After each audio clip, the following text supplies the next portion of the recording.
Don't tell me na balak mo makiramay kay Santi. You are not welcome. Nagpapakatao lang naman po ako. Namatayan pa rin po si Chief Santi ng anak. Maa-upset lang ang mga tao sa'yo. Dahil gaya namin at gaya din ni Santi, liryo pa rin ang tingin namin sa'yo. Hindi ko naman po ginusto na masangkot sa ganitong kakomplikadong sitwasyon.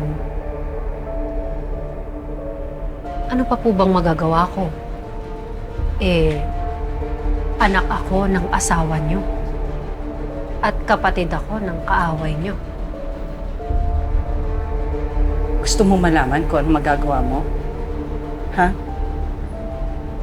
Umalis ka dito.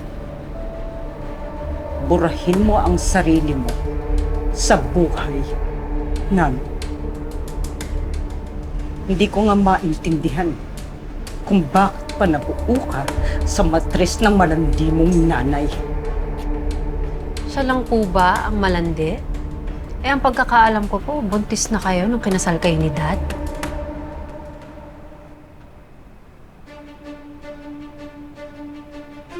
Paano mo alam yun?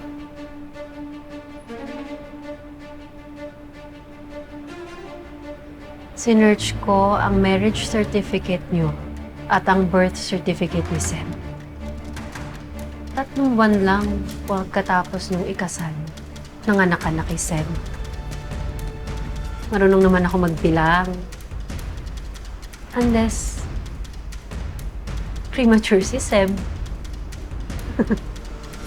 Putulin ko kaya yung dila mo, ha? Subukan mo.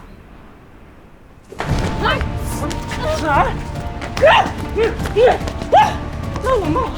Hayop! Ka! Tawa mo ako! Ikaw ang bumitaw. Tawa mo ako! Ikaw na Tawa mo ako! Ikaw ang bumitaw. Tawa mo ako! Tawa mo ka. Sabi ko sa'yo. Tawa mo ako! Ikaw ang nauna. Ikaw ang bumitaw. Tawa mo! Uy, ano ba? Tama na! Tama na! Tama na! Hindi na respeto siya rin, ha? Natin tuloy mag-ina ko, kaya Tornado to!